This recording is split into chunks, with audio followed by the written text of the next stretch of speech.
This is your place for all things Grand Rapids Griffins and all things Toledo Walleye.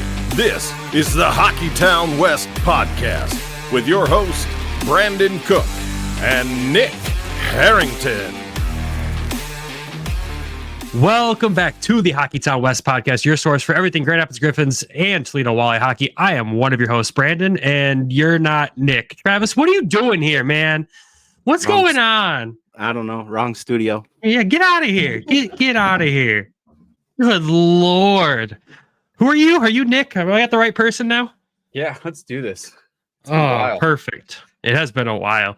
For those that aren't watching on YouTube, yes, Travis is in Grand Rapids visiting, and we had to have some fun with that intro. Well, we had him here, and that was fun. It's good to have him up here, isn't it? Oh yeah. It's we're working on a lot of stuff, so it'll be fun to get him going, and we'll have some new content for the Walleye fans and the show for this coming season. So when we say we're putting in work for this upcoming season, we are not kidding. Like, there's a lot coming. But welcome to this episode. Welcome to episode 101 of the Hockeytown West Podcast. And this episode features yet again another special guest for the summer. Not Travis showing up in this episode. And for those that don't know, Travis, he is our Walleye guy. He's on our Toledo episodes most of the time, or anything that has to do with the Walleye. So if you don't listen to those episodes, you have no clue who that was sitting in front of me 5 seconds ago there. But this episode is also special because we get to be joined by former Griffins defenseman Wyatt Newpower, as he heads off to the Bridgeport Islanders for this upcoming season. He was kind enough to sit down with both you and me and have a good conversation about his time in Grand Rapids, even chatted about his college days back at UConn too. And that was a lot of fun for both of us. oh yeah. I mean, I kind of say it on the outros. Like, I was kind of nervous just because of, like, he's an enforcer. He's like, when I first time at Grand Rapids, like, all he was doing was fighting people, so I was a little nervous to be able to talk to him. But he was super nice, and it was good. It was a good interview. Yeah, what you learn and pick up quickly is he's a super nice guy. He's got a strong mental head in his shoulders and can see why he's been a leader in that locker room at Grand Rapids for the past 3 years. And, you know, we say it to him, but we'll say it again. Thank you for his time and his efforts while he was here, and we wish him the best in Bridgeport. But before we jump into that, there's been a little bit of Griffins roster news that we should talk about. I know the offseason is kind of slow when it comes to Grand Rapids. Toledo signs new players every week that we could talk about in an episode with them. The Griffins are a little slower since Detroit impacts their roster so much, but we did have a departure that's been a pretty big impact on the organization for the last 2 years.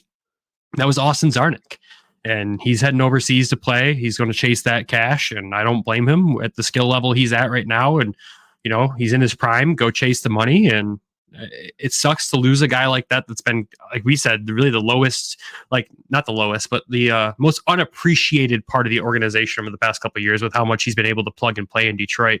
So lose a guy like that kind of sucks. Yeah, it's tough for me for a couple of reasons. Is, like, that was the first player jersey that I bought, so, like, a little bit of significance there. I've got it up here on my right shoulder, and so I was, like, kind of sad to see one leave. And plus, he played so well for Grand Rapids, and he was able to plug and play in Detroit, so it was great to have him there. I was really hoping that he was going to be coming back this season because our roster is looking pretty good. We haven't done an episode yet of the off-season additions and subtractions, which will come out, I don't know, probably close to the season. Yeah. So, but it sucks. I was a big fan of Czarnik, and he was the one guy that I didn't have signed on my other jersey too. So that was one I probably won't be able to get either. So, but I wish him all the luck. We'll probably still be following him through, like, all the crazy Twitter pages that follow for the European guys, so in the European leagues. But yeah, sad to see him leave. Yeah, we'll do our best to update on all these guys, obviously, over time. I mean, we don't keep, you guys updated on a lot of past Griffins players before the podcast started because, no offense to Nick, he doesn't know most of them. I know the ones that went to the Wings. That's about it. Yeah, exactly. And there's so many that have come through this organization that have gone to do so many things. If you go to the Griffins website, there's a nice little handy alumni tracker that they still update with a lot of older players, even back to guys like Dan Renouf, who was here a while ago now. They still have him on this tracker here and update what he's got going on. So, I mean, shoot, even Ryan Bednard, the goaltender that we had for like 8 games, is even on this tracker. So you check that out, keep yourself updated, and we'll do our best to update too. Like Nick said, we have a free agency style video that'll come out here in a little while. We're still trying to work out some kinks and how we want that to look for everybody, but it'll be a fun one, and we'll be excited to share it with you when we get there. But I think that's the only roster move based on my notes and everything else that's happened since we last talked about the Griffins. Yeah, I think that's the only big news. I mean, the wallet, like you said, the wallet signed somebody every Tuesday, or like their announcements are every Tuesday. So, but Griffins, there's still a couple spots. There's still a couple players that are unsigned, but we're gonna kind of wait till the dust settles and talk about that later. I mean, yeah, we can give the quick rundown at least on unrestricted free agents that were on the team last season that haven't signed. And, that's Taro Hirose, Michael Hutchinson, which we assume, obviously, with the plethora of goalies that Detroit has, that he's not signing. Joel Esperance has not signed. Matt Luff has not signed. Jared McIsaac has not signed. We don't anticipate him being signed. And Tyler Spezia is another one that's not signed as well. And on the restricted free agent side, obviously, Jonathan Berggren still has not been officially signed by the Red Wings. So those are really the big question marks right now.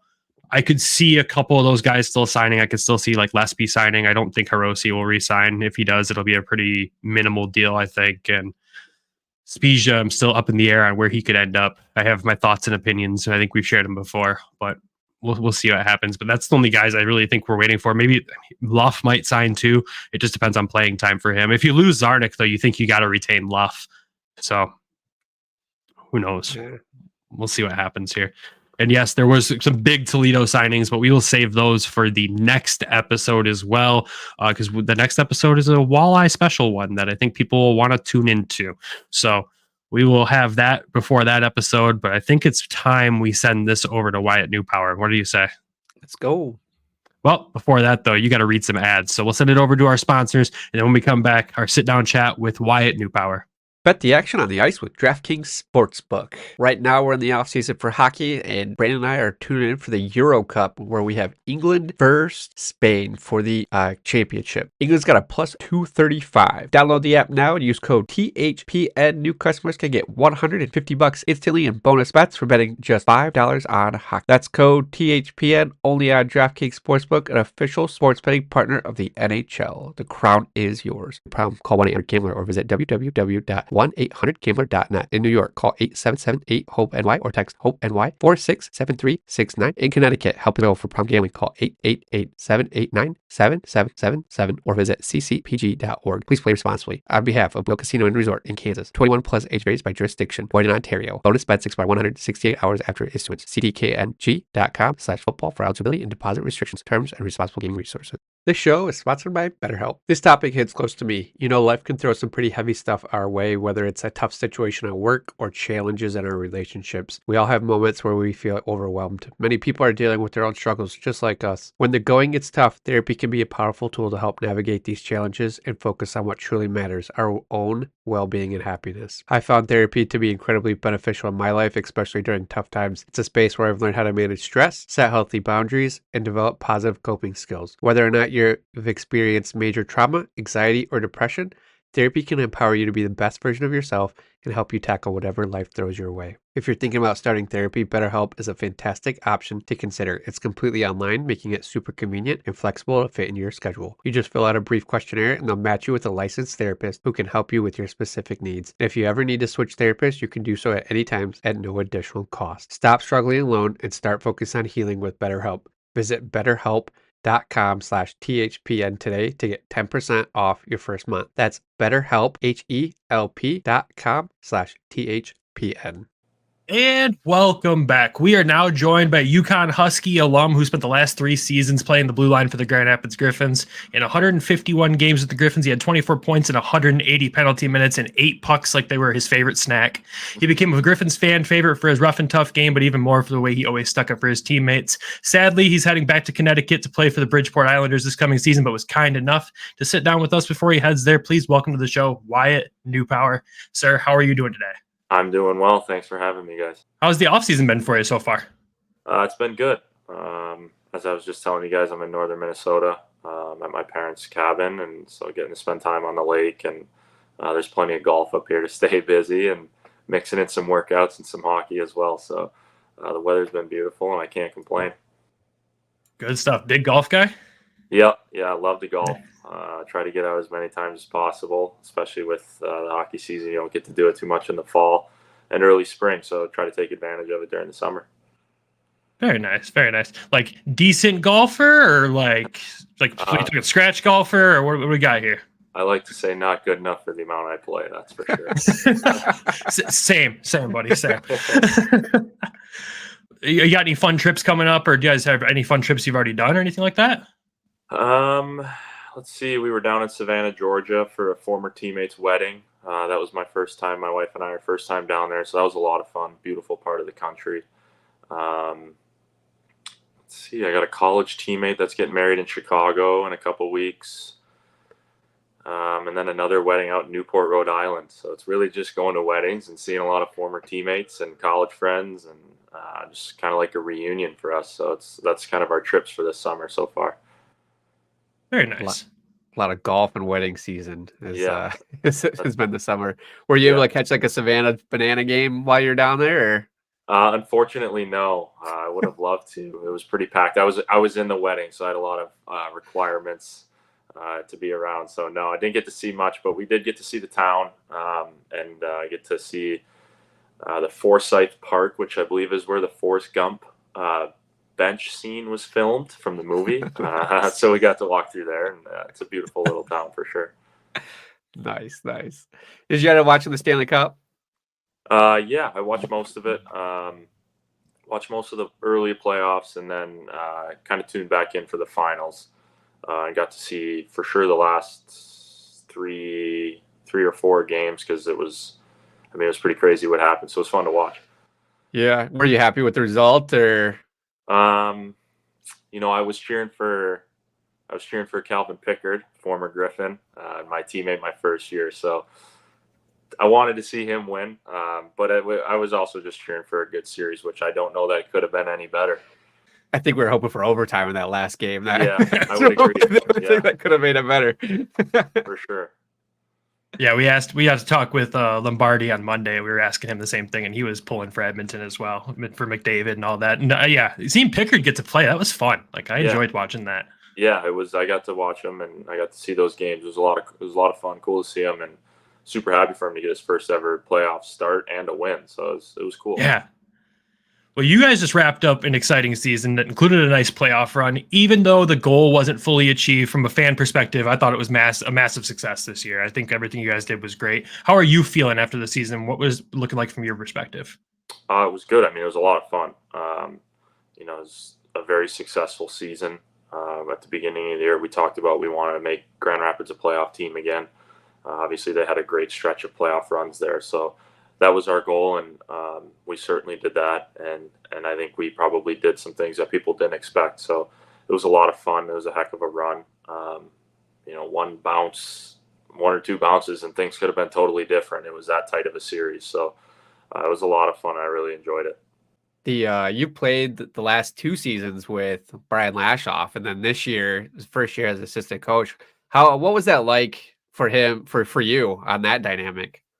Yeah, so Brian was obviously my D partner actually quite often my first 2 years, and I sat next to him in the dressing room, and so we had a really good relationship, and it was kind of a mentor type of relationship when he played, and then him and I talked, and that's kind of how we wanted to keep it. Obviously, he was still coach, and there's still those boundaries that you have to respect, but it was we tried to keep it more of a mentor relationship because of how similar our games are, that we felt at least, and I got to see him play, obviously, the last couple of years of his career, but I've seen him play throughout the years as well, and that's a style of hockey that I like to play, and obviously you can have a successful career doing it, so I just tried to kind of soak in everything he had to say, and it was cool to have him as a coach in that last year, because he's a lot more, I shouldn't say a lot more, he was more able to give advice versus as a player, it's like he's still trying to play, and you got to respect that. Obviously, you don't want to just bother him with questions, but as a coach, he's in that role. So it was really cool to pick his brain for that final year after watching him play and just figuring out the way he does things and what he, on certain plays, how he approaches it, what he sees, what he reads, just stuff like that. He's a really smart smart player and really smart coach. He knows a lot about the game. So it's a huge advantage for me for sure. Is that something you could see yourself going into as well, like after you're done playing? I think so. I really enjoyed my time at UConn. I'm still very close with the staff there. It's for the most part still the same staff when I was there. At least two of the coaches are. So I would love to go back there, and I go back there every summer to train. This is actually the first summer I've spent in Minnesota in like 8 years or something. I'm usually back there training, so I know everybody there. Still very close. My wife is from out there, so it's very convenient, and a lot of pride for UConn. So I think I would like to do something like that. It's definitely piqued my interest more throughout playing for sure. Nice. That's awesome. Yeah. And, I'm glad you brought up UConn because I do want to take a step back to your NCAA days there. So you played your 4 years there. What was that like for you? I know you have a lot of pride in it. I see you posting all the time. Anytime one of their sports teams does well, that you're still obviously a big UConn guy. Like, what was that time like there? I didn't know what to expect. Obviously not many Minnesota guys go out east to begin with. And that was really my first time, like leaving home for hockey. Obviously in Minnesota, things are done a little differently than most parts of the country where I grew up playing for the same team my whole life, essentially until I graduated high school. So that was my first time truly leaving home. And, I could not have had more fun, and it was the best thing I had ever done for my career for sure. I loved it out there, and I still do. Obviously, spend a lot of time out there, not only with my wife's family and being out there. So that's also really nice because it's like a second family out there too. So that makes it feel a lot more like home. But just being there, it's a beautiful campus. It's a great school. We didn't have the most success as a hockey program, but the program was still very young when I got out there as far as being in Hockey East. So they're still building, and they just built a brand new facility on campus there. So, and then everything else you get as a part of it, obviously wildly successful in the basketball category. So it's cool to have the big teams that are successful there. It just brings more and more pride and attention to your school. And, as we say out there, we bleed blue. So it was a lot of fun, and I really enjoyed it. Your freshman year, you played with Tage Thompson. Was he a giant athletic freak back then too, or just he kind of grew into that? So he had, I'm trying to think, he was there the year before I got there was his freshman year when he tore it up, and that was his draft year, and he got drafted in the first round. And then my freshman year was his sophomore year. And I mean, I like to think he's the biggest guy I had ever seen on skates up to that point. Elmer. Yeah. I was gonna say I could think of a couple guys that I think I play against now. But yeah, just he was wildly skilled for how tall he was. Sometimes, and I was part of that too, where you still have to grow into your body. I mean, he's only 3 months older than I am, so when you're 18 or 19, you're still growing into your body, especially for guys who grow so fast. So for him to be where he was with his skill level, and again, one of the hardest shots I've ever seen for sure. He was above and beyond a lot of guys at that level and at that age for sure. And I think you can see it now, where he's kind of fully, I think, grown into his body. And now he's off to having a fantastic NHL career. I'm sure those are shots you didn't want to block in practice either. No, I try to stay out of the way. Those are not ones you want to get in front of. Oh, you get named team captain your senior year. That had to be something special, right? Yeah, and in college, it's voted on by your teammates, so that makes it all the more special for sure. And I think my co-captain was a guy that was in my grade, and we went into college together, and it was a pretty big honor for us. And then for the way everything went that season, we were on pace to have, I think, the best season that UConn had up to that point.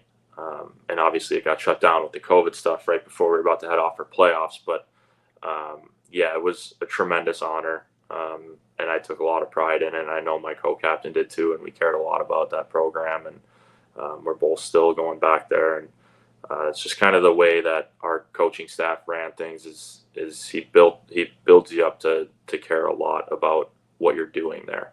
That's perfect. You were named Hockey East Best Defenseman in 2019-2020. What was that like for you? I mean, it mostly is because we had a really good hockey team for sure. That helps. That's about 90% of it. But I think it was just, I think I really came into my own. I had, I was young. I was 18 as a freshman. Played a lot of games. Didn't have such a good sophomore year. Sat out quite a bit. I still tell everyone to this day it was the most I've learned about kind of the game and where we're at in the game while playing the least amount of hockey. So, but it was life-changing for me, career-changing really. And then my junior year, I had a really good year. And then senior year, same thing. I was able to build off that junior year. So, yeah, we had a really good hockey team. My coaches were putting me in every position to be successful, which has allowed me to get to where I am now. And I was able to take advantage of it. Now, your first pro season was unfortunately the COVID season as well. You ended up in the Cleveland Monsters organization. How was that season playing through the COVID time like that? And then what was it like playing with the Monsters? It was interesting. The COVID season, part of it was interesting. It was not like anything I had done before, that's for sure. It was a weird introduction to pro hockey. But at the same time, I feel like it was kind of nice. It was kind of bridging that gap a little bit instead of kind of just getting thrown right into the fire. We only played 28 games or something like that. And you're not really going on these long road trips because you couldn't stay at hotels because of the rules. So you were up and back in one day. And then playing for Cleveland, it was great. It was an awesome city. It's a major league city. It's a lot of fun. An awesome organization as far as the people who are running Cleveland. They were great to me. I made a lot of good friends. That wedding in Savannah that I told you about that I was in, that was a former teammate from Cleveland who I'm very close with still. And we played against GR 9 times. So something like that. It might even been more. But yeah, it was a lot of fun. I really enjoyed it down there. We've heard good things about that organization, so I had to ask. Yeah. What sold you on coming to Grand Rapids, to come into the Detroit Red Wings organization? Original Six organization. It's very attractive, obviously. I grew up watching guys like Lidstrom and Cronwall, and Datsuk, obviously. But I was a defenseman, so Lidstrom and Cronwall.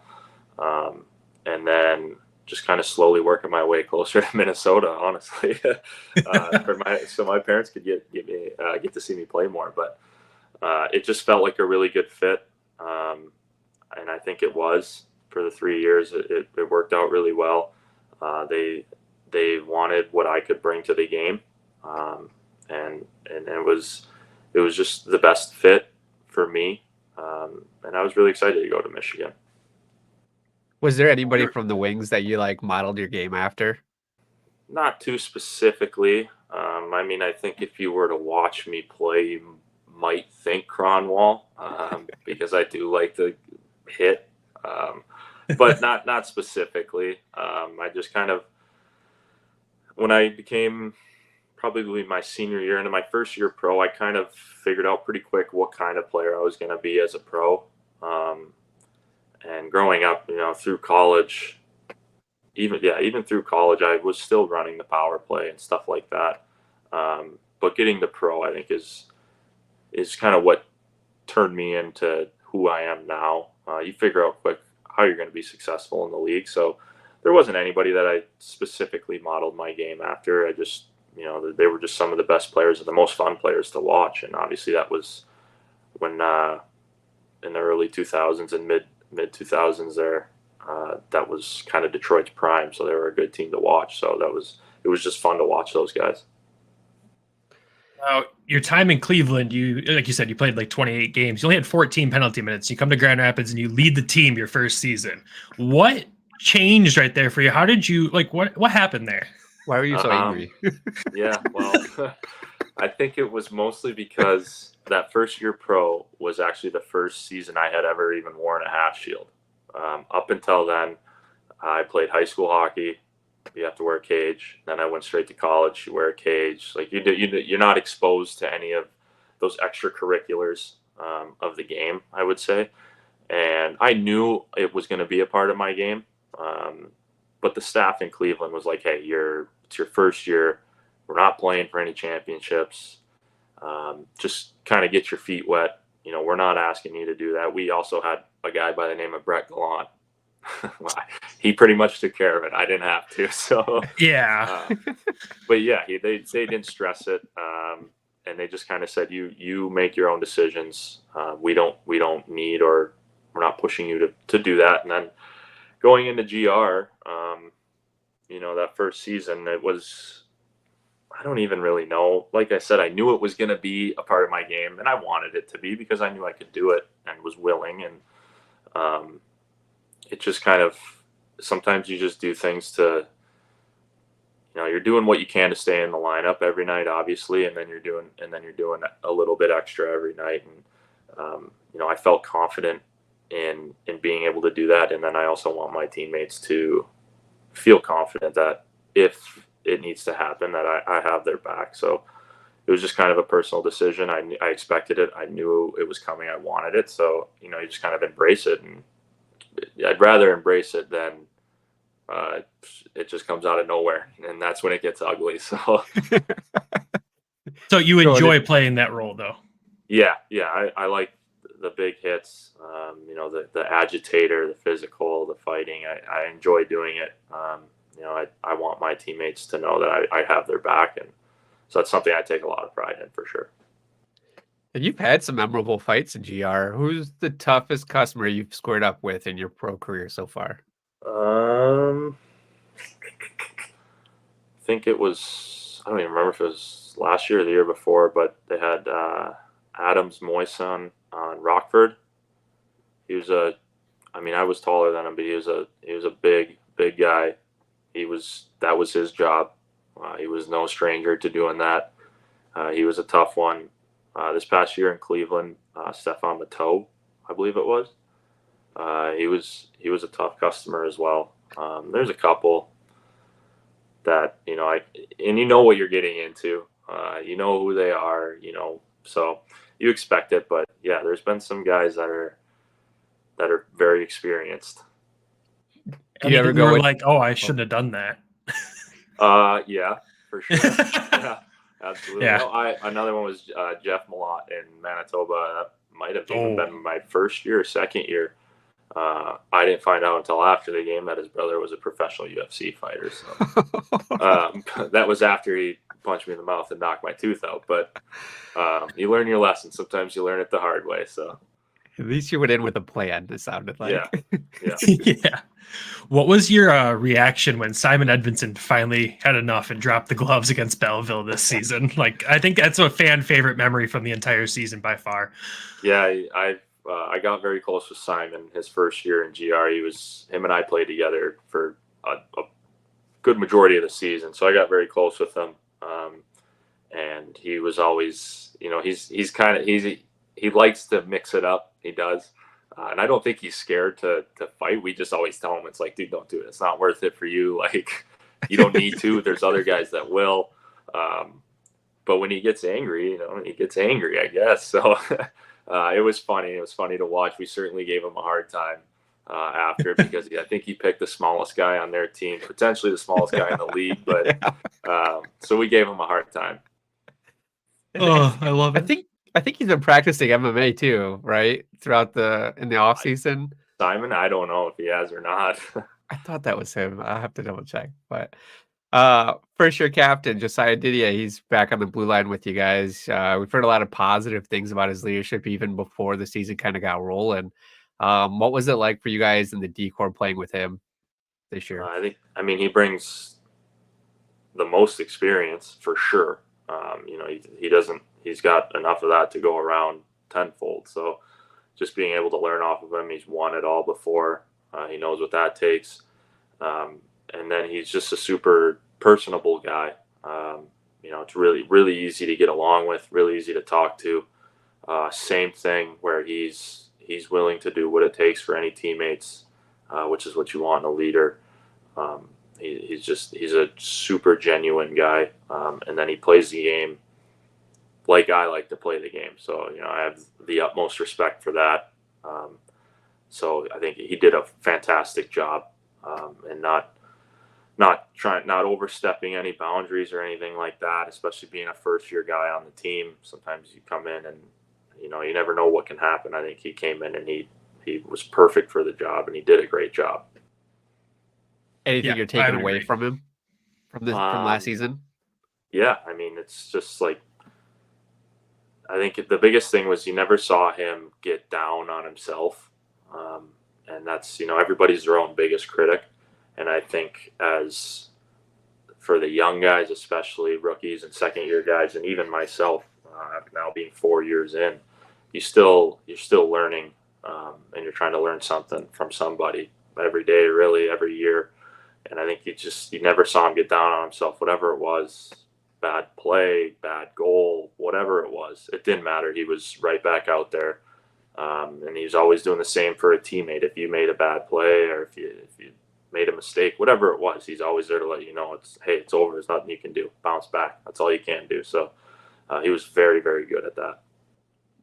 That's good. I know we talked to Ammo, and he was pretty hard about. We talked to him Monday. He was pretty hard about the season. We're like, dude, it was your first year.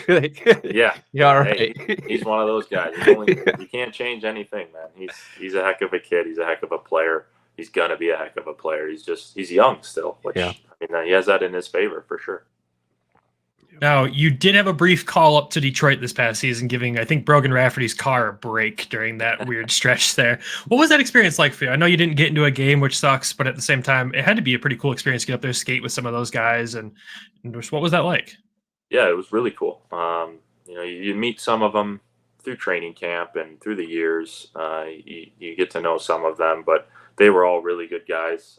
I mean, they knew why I was there, so they weren't walking on eggshells or anything. Everybody came up, introduced themselves if I had met them already or said what's up. They were great, and it was really cool just to be on the ice for warm-ups. It was a really cool experience. I was shocked, honestly. We went on the ice and the place was already jammed, so it was pretty crazy. And then sat next to Patrick Kane in the press box and watched the game. So it was a really cool experience, and I'm glad they gave me a chance to at least see what it's like. That's awesome. You were the key contributing factor of him coming back then? Are we going to say that? Wish I could take credit for it. We're glad to have him back for another season here in Detroit too. So you kind of touched on this in your UConn days, that you kind of had some time off throughout the season to be able to watch the game from the press box. This year, really didn't go, I would say, according to plan. I would assume for you, dealing with a little bit of injury throughout the season, but we also were kind of log jammed at defensemen this year with the Griffins. And that's tough, to be sent out and again playing in every game. How did you stay in the right mindset during that time and stay sharp? Because even when you came back, you still played really well when the team needed you to come in and to fill in that gap. Yeah, I mean, I reflected on that sophomore year of college that I talked about, where I learned the most while playing the least. It's part of the job. It's part of the gig. There's nothing you can do about it. Except show up to work every day, be a great teammate, practice hard, work hard. And the biggest thing that I talked about with my staff going through it all was just to be an example for the younger guys, because at some point in someone's career, most guys at least, you're going to experience something like that. And, it is what it is. That's all I can say about it, really, is that it happens. So it's all about how you're going to react to it, and then staying ready. You never know when you're going to be in. You never know when you're going to be out. You never know when somebody's going to get hurt, somebody gets called up, whatever it is. So you have to be ready, and that was just the biggest thing I tried to do for myself was, you can't sit here and worry about, why am I not doing this? Why am I not getting that? When you're gonna make things very worse. It just snowballs, and so it's just a matter of being ready. You work hard at practice every day, and then when you step back into a game, there's going to be a little bit of growing pains, shake the rust off a little bit, but again, you just try to keep it as simple as you can. You play your game, you don't do too much, you do your job, and You hope that, you can carry it over to multiple games, and at the end of the day, they're gonna try to dress the lineup that they think is gonna win. So if you're in it, great, do your job and do it consistently and earn yourself another night. And if you're not in it, then be ready for the next night, because there's a lot of times where lineups change from night to night. So it's just about staying ready, not worrying about what's going on, and worrying about how you're gonna react to it. I love that. A lot of it, it's like control the controllables. Exactly. That's good. Yeah, and I give you a lot of credit. It's one of the things I've always loved about your game is when you do come in, you don't miss a beat. Like, I think of those 3 playoff games you got to play this season with them, and you were instrumental at keeping us going during that time. So, like, it's pretty impressive to see you be able to do that. Thank you. Now next season, sad for us, but I'm sure happy for you. You're heading to Bridgeport, play with the Islanders. What kind of led to that decision for you there? I know obviously going back to Connecticut, that's probably a big driving force behind that. But what led to that? We were just kind of looking at what was going to be the best spot for me. There was nothing in specific. Leaving, coming back, there was nothing that was already decided. So it was just kind of taking a step back and looking at what is going to give me the best chance. And when that opportunity came around, there's a very, very familiar face in Matt McDonald, who was my D coach the first 2 years in Grand Rapids, is now the D coach in Bridgeport. So there's a very close connection. I was very close with him. So that helped a lot to go play for a familiar face. And then, you watch a lot of hockey and see a lot of hockey, and you can tell the way the Islanders play. They have the very famous Lou Lamoriello running the ship over there, and he's likes his old school players. They play old school hockey. They're hard to play against. They just want to grind you down and wear you down, and that is kind of what my game is just old school, hard to play against. So I felt like it was a great fit.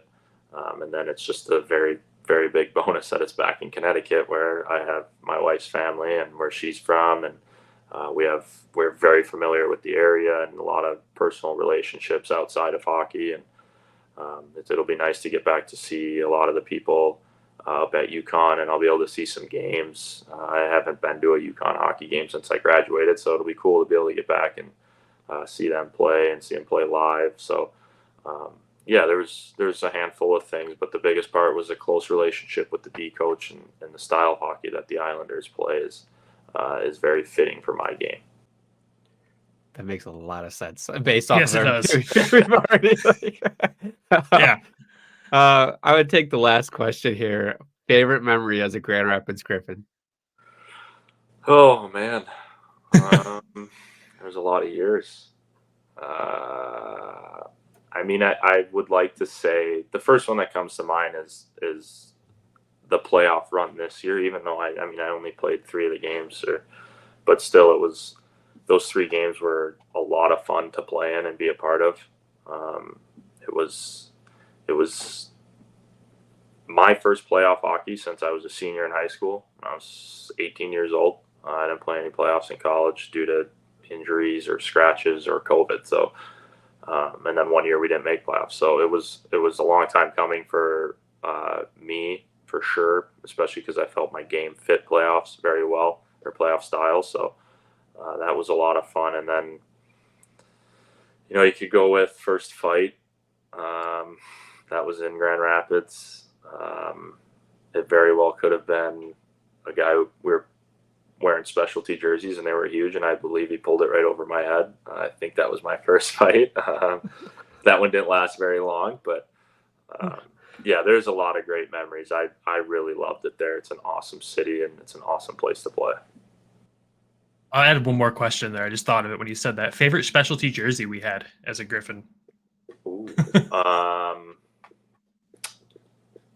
There were like Christmas ones. They were red and white, like a lot of stripes on them. It was a couple years ago, at least 2 years ago. I remember what you're talking about. Pretty sure we only wore them once, so I think they were a specialty jersey. Yeah, they were really cool. Because they were kind of a throwback to the old Red Wings jerseys with a little twist on them. I thought they just looked really cool. Yeah. No, I know exactly which ones you're talking about. I'll try to throw a picture up on the screen for everyone watching, so if I can find one. But yeah, no, thank you for doing this, man. We appreciate it. I want to give you the floor, though, as you're heading out to Bridgeport here, to say whatever you'd like to the fans in Grand Rapids that supported you over the last 3 seasons here. Yeah, no, thank you for having me on your podcast. I was very excited to do it, very eager, especially when you said a little chance to give a farewell. That was an awesome place to play. The city was fantastic. They were amazing to my wife and I, and very accepting. And then the fans were. I mean, I haven't experienced a better fan base in the American League. Granted, I've only played for 2 organizations, but just playing around the league, that fan base is yet to be beat as far as support and consistency of support. It's one of the best atmospheres, if not the best, to play in. And then just to the teammates that I played with through the years, they're some of my best friends still. I still talk to a lot of them almost daily. I'm going to miss a lot of them, and I just want to thank the city of Grand Rapids and the organization of Detroit and everything for giving me a chance to be a Griffin and a Red Wing and allowing me to play there for as many years as I did. It was a real honor and a blessing to be a part of the Griffins team and the Red Wings organization. Yeah, we're gonna miss you, man. It's gonna suck to not have you on the team, but hopefully the schedule opens up more. We start seeing other teams come through Grand Rapids, and who knows, maybe we see a return to Grand Rapids from you as well. Hopefully. I think that would be pretty cool. So I know, I think the schedule comes out tomorrow, so hopefully we can maybe we'll see a Bridgeport day on there or something. That would be more awesome. than I do. I didn't know it was coming out tomorrow, but we're just guessing based on speculation. Yeah. I hope so. Yeah, right. But yeah, man, thank you again. We appreciate this so much, and best of luck in Bridgeport. We'll be following close as always, and enjoy the rest of your summer. Thank you. You guys too. Thank you. And welcome back to Just Us. Thank you again to Wyatt Newpower for taking time to do that. It was kind of a last minute outreach by us to go, hey, he's on his way out. Let's see if we can get a chance to chat with him. And he was, like you said, eager to do it. He loved being able to chat about the city of Grand Rapids and his time here. 3 seasons. It's not a long time, but it's a long time. So, I mean, for me, a big takeaway there is the guy's just the teammate you would want on your team, right? The guy that's going to go out there, he's going to stand up for you, and he's going to beat the crap out of whoever messes with you. But you can just tell that he got that leadership mentality. Even though he doesn't wear a letter on this team, he definitely is a leader in that locker room. Yeah, I mean, I wasn't super familiar with this game before. Like last year was my first year as a season ticket holder, so I was like watching him, and all he was doing was fighting and causing chaos. So then like this year, like we saw him at what was it, Pepino's for the fundraiser, and I was like intimidated by the guy because I'm like, all he does is fight people. So I was like kind of nervous having him on, to be honest.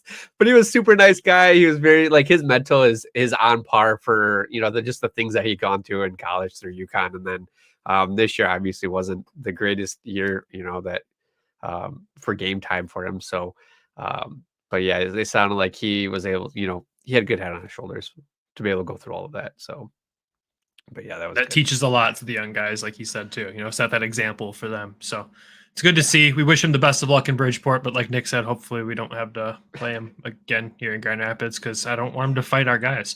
I don't think it would happen like that. I think he's too well respected for that. But no, best of luck to him and his family. It's nice to see that they get to go home closer to his wife's family, and I'm sure they'll all enjoy that. But I think that wraps up this episode, man. Yeah, good thing you reached out to him. I mean, it's just on the cusp of, hey, he's online. Let's see what we can get, and here he is. So but best of luck to Wyatt, and we'll be following him. We'll give you some updates throughout next season with him. Oh yeah, for sure. That wraps up this episode. Thank you all for tuning in. And as always, shout out to our sponsors, Everything Hockey. Make sure you head over to everythinghockey.com. Use code WEST to save $3 off your order. And our other sponsors as well, DraftKings, Manscaped, and BetterHelp. And as always, our Hockey Podcast Network for being fantastic partners with us. We appreciate everything they do to help us grow and get better each week. With that, everybody, have a fantastic week. We will talk to you soon. Go Griffins. Go Walleye. Love you. Bye.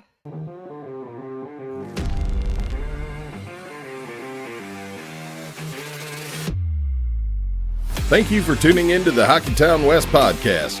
Be sure to check us out on Twitter at Hockeytown W Pod, and your host, Nick at GR Hockey Guy, and Brandon at Brandon GR Hockey.